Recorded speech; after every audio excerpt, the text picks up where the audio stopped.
White people with dreads are a third rail for me. I don't do it. Don't engage. Don't do nothing with it. Yeah, Coachella is not a country, and you can't be from there, so don't do that.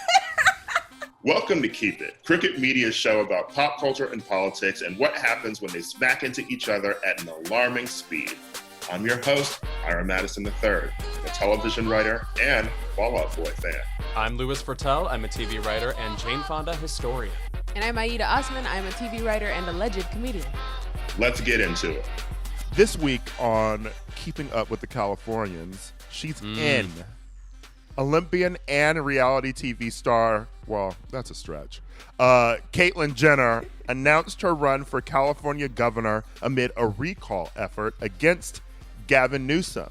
And if you didn't hear the announcement, you certainly, if you live in California, got those text messages from Team Newsom asking if you would like to join the fight and chip in $3 to beat Caitlyn Jenner. Caitlyn Jenner is the weird case of somebody who is definitely an LGBT icon, but the entire length of her time as an icon has been spent making sure she gets even one thing correct.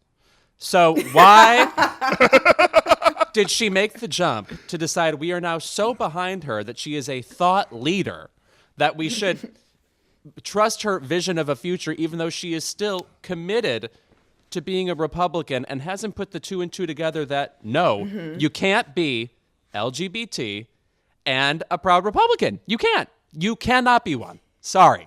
They're literally passing anti-trans children bills in Republican senates around the country. And she's like, yeah, I'm a trans icon and running on a Republican. Like, what is wrong with you, Caitlyn? And truly, honestly, I feel bad for Kim in this scenario because Kanye just pulled this last year. I thought I got away from it. I thought I had a moment to breathe. Nobody undermining me anymore. Nobody, and she's just, it's like. Now it's your own parent. Yeah, it's like, what a terrible stepmom thing to do. It's like, oh, let me revisit this trauma upon my family. Oh, no. The other thing, too, is that she spent the entirety of Trump's run and then presidency doing this whole, please, Mr. Trump, if you'll just listen to me, I can tell you about trans rights and how you should support them. And clearly that shit ain't happen. So what is the end game here? That's why I don't think she means it. I think this is one of the unfortunate things about Trump running and then accidentally winning, because ultimately I still don't believe that he wanted to win. But I think he just wanted to run to make money. And we're going to see a bunch of celebrities take on that foolishness.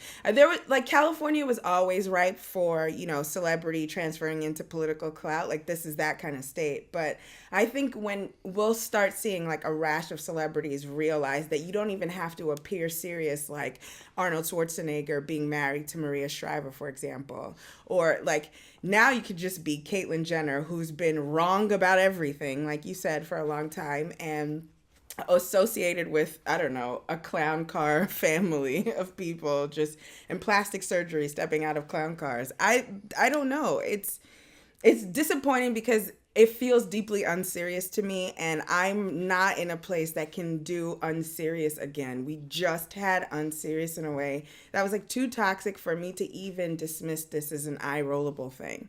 Mary Carey and all kinds of people have run for California governor before, but something about unseriousness right now is too traumatic for me to countenance any of this nonsense that Caitlyn's trying to do. And wildly unserious too, because her records show that she did not vote in the 2018 gubernatorial election that delivered Newsom his biggest landslide victory for a non-incumbent since 1930. She didn't vote in the 2003 recall that brought in Schwarzenegger.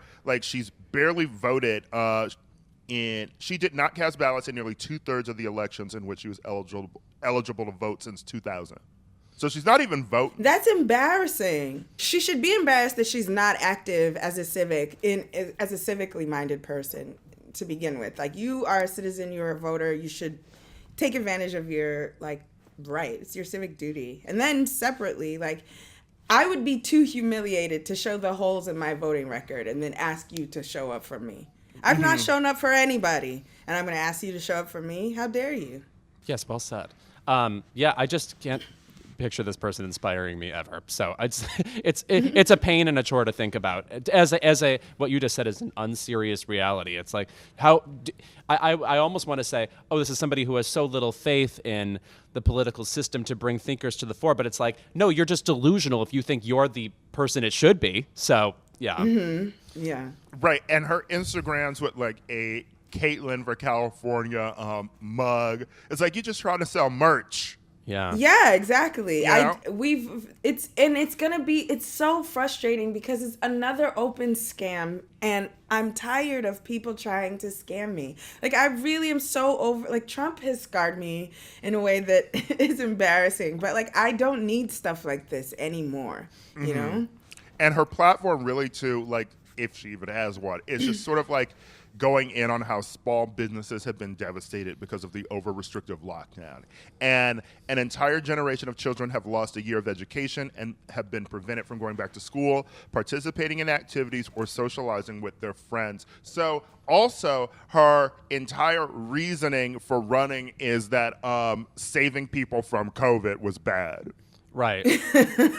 What we made any Deeply unserious. that there was any sort of sacrifice to keep people safe was wrong. What a Well, and those are the Why recall exist? efforts too. That's why it's like I don't support Newsom, but like the people who are trying to recall him, it's all steeped in this closing restaurants and like having these restrictions during COVID fucked us up, you know? And it's like, what was the alternative that you wanted here? Right. You wanted us all to die? Yes, basically they wanted people who weren't white and like business owners to die. Yeah, and I truly would rather go broke than die, honestly. I would really not like to stop breathing because No. you needed to keep your Call me- restaurant open. Call me 50 Cent. I want to get rich or die trying. Or die trying. wonderful But, film. Yeah. Also, I just want to say, like, the only Olympian to reality TV star that anybody should respect is Dawn Burrell on this season of Top Chef. She is incredible. She is a Yes. Celebrate Okay. her. Celebrate her. Top Chef She's doing Hive. fantastic. Thank you. Yes. I feel like a lot Yes. of people have dipped out of Top Chef at a certain point, but I want to tell you that it is still excellent, and I love watching it. Yes, absolutely. And so if Dawn Burrell ran for office, I would have to listen, but I would listen to her. I would listen to what she has. Also, just a brief aside into Caitlyn's history as a quote-unquote reality TV star. She's been a flop constantly because I think we all remember. The three of us may be the only people who remember I'm a Celebrity, Get Me Out of Here. Of course. Oh, sure, of Spencer course. Pratt was on the British one, Yeah. right? Okay. Also, I'm sorry, did we not bring up The Masked Singer yet? Certain things should disqualify you not just from running for office, but from leaving the house. And that performance is one of them. Horrendous. Yeah. It was horrendous. My body was folding in half with discomfort. Like I was cringing to the point. Like I was contorting. My spine was doing things that I had never done before. She was so uncomfortable. And also, like, even if you're stealing from the Trump playbook, at the height of his doing things to be famous and being on reality television, Trump would have never been on The Masked Singer. Wow. No. You actually have a good point. It actually is a little Like, bit that's too desperate for embarrassing. Trump. Yeah. It's really crazy.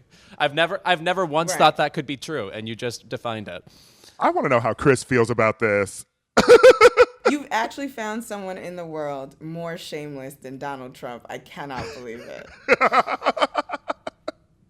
There's Sarah that Palin is shameless, terrible. and there's Donald Trump shameless. See, like there are levels. And her daughter was on Teen Mom for a second. And Bristol. Dancing with the Stars. Yeah. Mm-hmm. So is that just sort of like the go-to for Republican chicks who can't read? Like I want to know.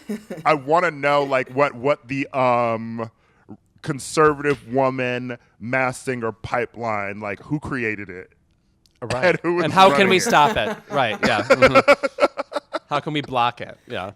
I mean, I think that might just be as simple as canceling The Masked Singer. Do we need it? Do we need it? We don't. I'm disappointed Candy Burris went on it.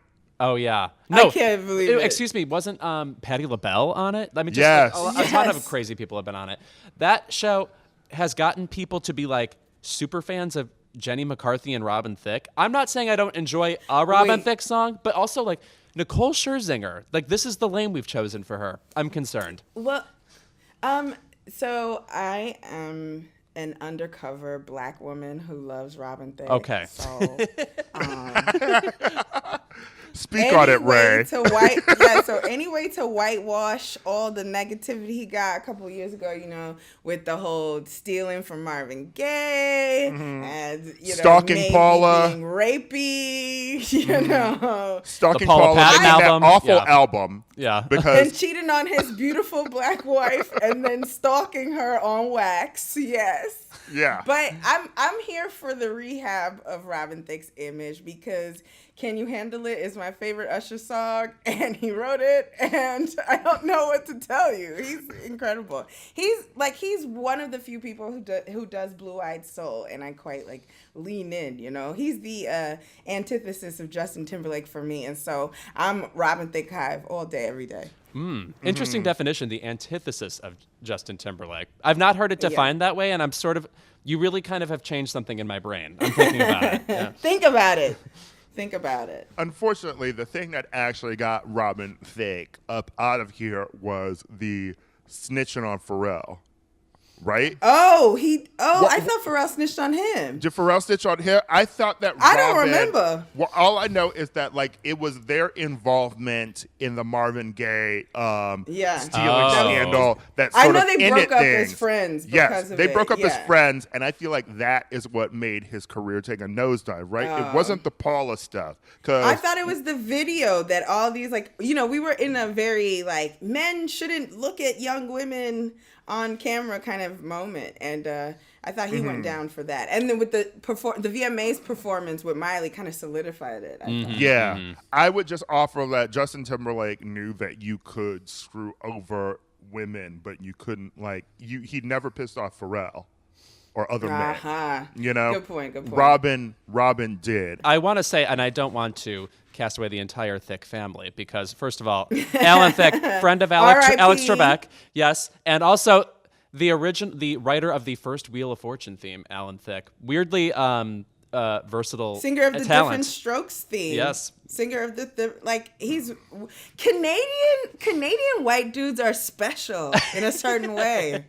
They just do something for my Black soul. I mean, listen, I'm still on that Bieber train, unfortunately. Okay. Even his if Tiny Desk concert won me was back over. yes, even though I guess he just debuted some Rasta looking hair. I know. I don't even want to think about it. Did I he? don't want to talk about it. Yeah. Yes, white people with dreads are a third rail for me. I don't do it. Don't engage. Don't do nothing with it. Yeah, Coachella is not a country, and you can't be from there, so don't do that.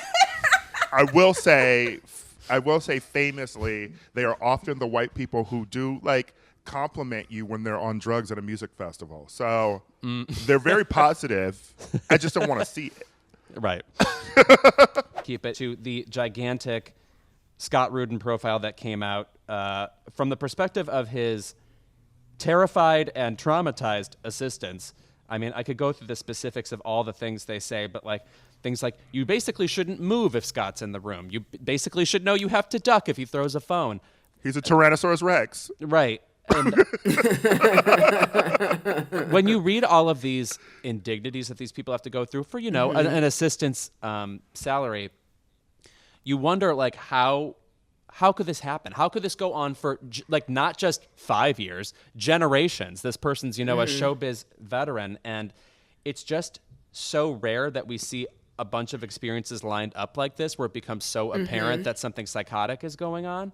And I just want to say that literally every sentence of this was horrible for me to read. Yeah. That people were stuck in a working environment where they just had to because, quote unquote, that's how the business works. My personal feeling is that nothing he has ever worked on was worth any of this. And by the way, he has a legendary career. I'm sure there are people around him who have worked with him who would even say, yeah, he was terrible, but the fact of the matter is he's a genius. And my response to that is, you know how the general sentiment about going out to a restaurant is, if you can't tip well, you don't have enough money to go to a restaurant. My feeling is, you don't get to be a working genius if you can't treat the people around you with even a basic amount of respect. This makes me so fucking sick. And so my empathy for everybody involved, I hope they know they have it, because I think working with someone and being stuck knowing your livelihood depends on tolerating them is just unbelievable. So it's a uniquely, maybe it's not uniquely American. I'm American. That's why I experience it Americanly. But there's this weird notion that it takes an asshole to be successful. And we have so many examples of that not being the case that I don't understand why we keep pushing this narrative forward or accepting abuse, particularly from men who posture masculinity a certain way.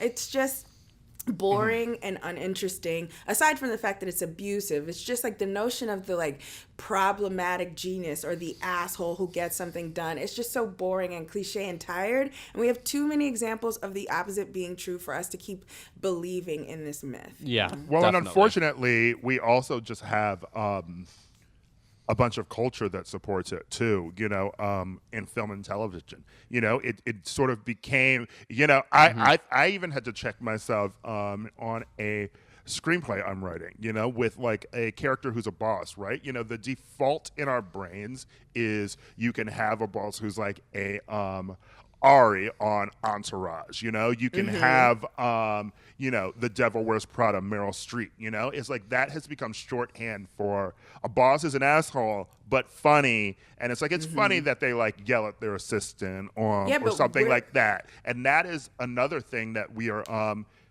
pushing forward in a way, And like, we're laughing as spectators. We're not laughing from the perspective of that assistant in that moment. It's not, of course, like we're sitting there and being like, tee hee hee, I've made it funny to me that my boss is terrible to me. We're always laughing from with the vantage point of the boss being likable. And so I don't, and it's usually people who make that comment, like Lewis said, like, oh, but he was a genius. It's always a spectator, right? Because, or someone who's directly benefited. Right. Speaking as someone, who like has had to sit in an environment with someone who just sort of like tolerates you or is rude to you.